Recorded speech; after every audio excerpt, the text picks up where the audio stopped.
né? Passamos pela São João. Foi uma bênção. Foi uma bênção. E os três falando atrás assim, é melhor por aqui, vira para lá, vai para a direita, o outro sobe, desce, entra no túnel, que túnel? Cada um falando um negócio, aí eu dei um chega para lá e todo mundo, gente, só o pastor Cláudio vai falar, que era o único que conhecia. Eu, pastor Cláudio, bom, mas aqui eu não sei muito bem, né? Se pegar a Rua do Estado, eu sei. Se chegar na Rua do Estado, só que ninguém está acostumado a ficar tanto tempo no centro, ainda mais de noite, tudo escuro. Aí o GPS finalmente entrou em ação, funcionou o GPS, né? Porque naquela de vira para cá, vira para lá, vira para cima, vira para baixo, meu dedo ficava catando as letras assim, sempre apertava na letra errada. Então, achamos, daí viemos, aí quando foi passando ali em frente àquela subida assim, aí agora, vai pela Anchieta ou vai pela Imigrante? Aí ficou aquele negócio, eu falei, vocês não me entrem na Anchieta. Vamos pela Imigrante. Ainda ouvi uma vozinha assim lá de trás. Tem certeza? Aí fomos pela Imigrante, já estava aberta, não tinha nada de imigrante fechada. Passamos lá, tudo. Foi longe de estar tranquilo, porque tinha uma neblina daquelas que você só enxergava uns 5 metros para frente. Né? E aí começou outra tensão, até passar a neblina e tal. Enfim, chegamos em casa, eu pedi perdão para todo mundo. Né? As pessoas que nos levaram para aquele lugar até hoje não me pediram perdão, mas tudo bem. E estamos lá, né? Longe de qualquer mansidão. A primeira prova assim, com mansidão já foi ali uma derrota. Né? Provado e reprovado. A mansidão. Mas tudo isso faz parte do que Deus está querendo fazer comigo, conosco, né? Nas nossas vidas. Né? Passou 2 dias depois, outra situação, uma besteira, uma coisa, saiu uma discussão, a gente, não sei se ainda estava tenso por causa da viagem, mas eu sei que foi uma besteira e criou um celeuma danado. Né? E mais tarde eu fui falar com Deus, né? E eu falando com o Senhor, e eu falando, Senhor, mas eu estou com razão, Senhor, não está certo, não merece que eu vá fazer isso daqui e tal, que tem que... E aí Jesus falou assim, e eu não mereço? Mas tão nítido quanto eu estou te falando aqui. Ele falou assim para mim, e eu não mereço?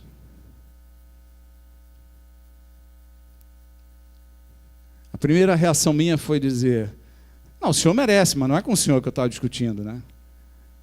E depois eu entendi. Nós devemos baixar a nossa bola, não porque a outra pessoa mereça. Porque ela errou também, ele está errado, fulano, beltrano. Mas o Senhor merece.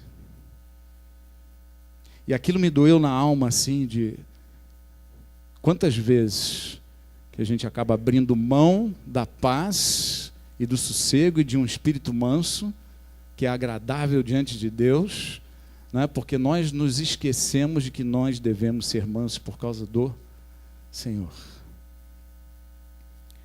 E aquilo me incomodou e eu fiquei meio perturbado e eu falei, puxa, Senhor, eu tenho que baixar a bola, agora voltamos, né?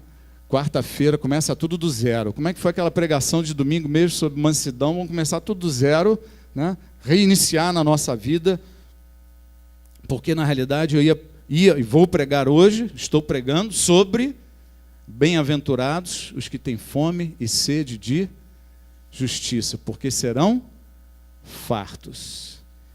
Esta fome e sede de justiça, veja, eu ia pregar sobre fome e sede, estava já me preparando, tentando vencer a etapa anterior da mansidão, e vamos aplicar, vamos consertar, né? E Deus falando comigo, e de repente, acho que foi na quinta-feira, o Espírito de Deus falou comigo assim, o meu servo já não está me buscando como buscava antigamente. Nossa, e aquilo me cortou pelo tom de voz que Deus falou comigo, me cortou assim tão profundamente como uma espada na alma. Eu falei, puxa Senhor, mas é tanto trabalho, essa empresa, esses negócios, tanta atividade e tal, e fica Mas não tem jeito. A frase de Deus foi essa: meu servo já não me busca como antigamente. E eu fiquei profundamente incomodado com estas palavras. Duas palavras do Espírito de Deus muito claras. Uma falando como Jesus, né? E eu não mereço. Toda vez que você estiver em alguma polêmica, em alguma situação em que a tua mansidão estiver sendo roubada, a primeira coisa a se lembrar é: e Jesus não merece que você se cale?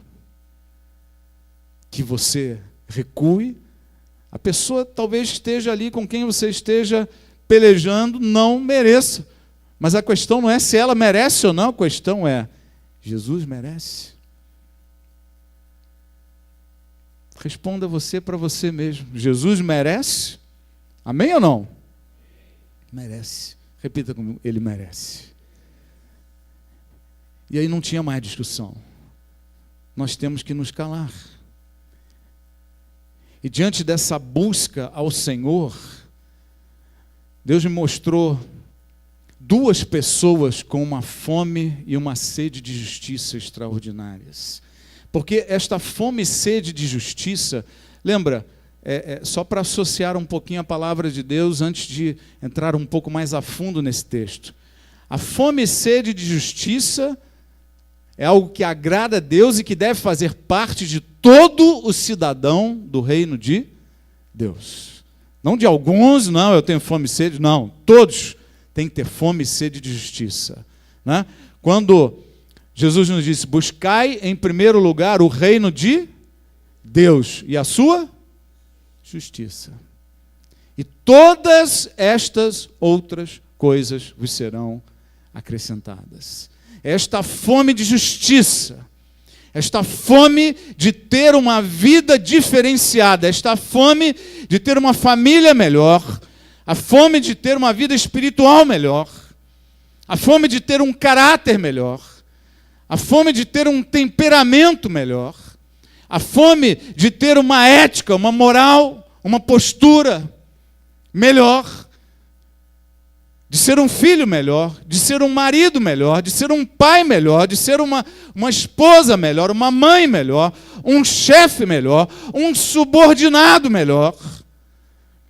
Esta fome e sede de fazer melhor, de servir melhor a Deus, em todos os sentidos. Esta deve fazer parte dos nossos corações. E Jesus me mostrou dois exemplos. Se prepare. Fala para o irmão do lado: se prepare. Você já ouviu falar de Ana na Bíblia? Já? É a mãe de quem? Mas não é dessa Ana. Ana, mãe de Samuel, era muito conhecida. É uma Ana muito menos conhecida, mas que talvez tenha orado muito mais. É uma Ana muito menos famosa, mas que talvez tenha sido muito mais conhecida de Deus. Abra comigo em Lucas, capítulo 2.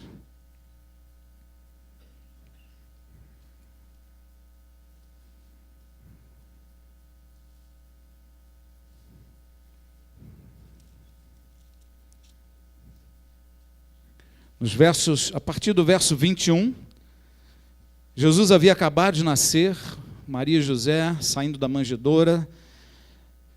Completando-se os 8 dias para a circuncisão do menino, foi-lhe posto o nome de Jesus, o qual lhe tinha sido dado pelo anjo antes de ele nascer.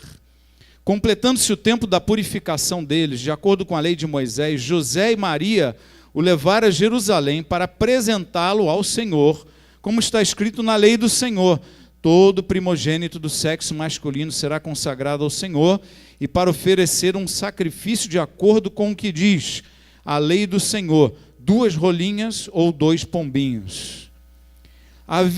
Preste atenção nisso, havia em Jerusalém um homem chamado Simeão, repita comigo: Simeão, que era justo e piedoso e que esperava a consolação de Israel. O Espírito Santo estava sobre ele. Ele não era batizado no Espírito, porque o Espírito ainda não havia sido derramado, mas aqueles que andavam muito com Deus, o Espírito Santo estava Sobre, olha aqui para mim, ó, sobre. Não é dentro. Hoje o Espírito Santo está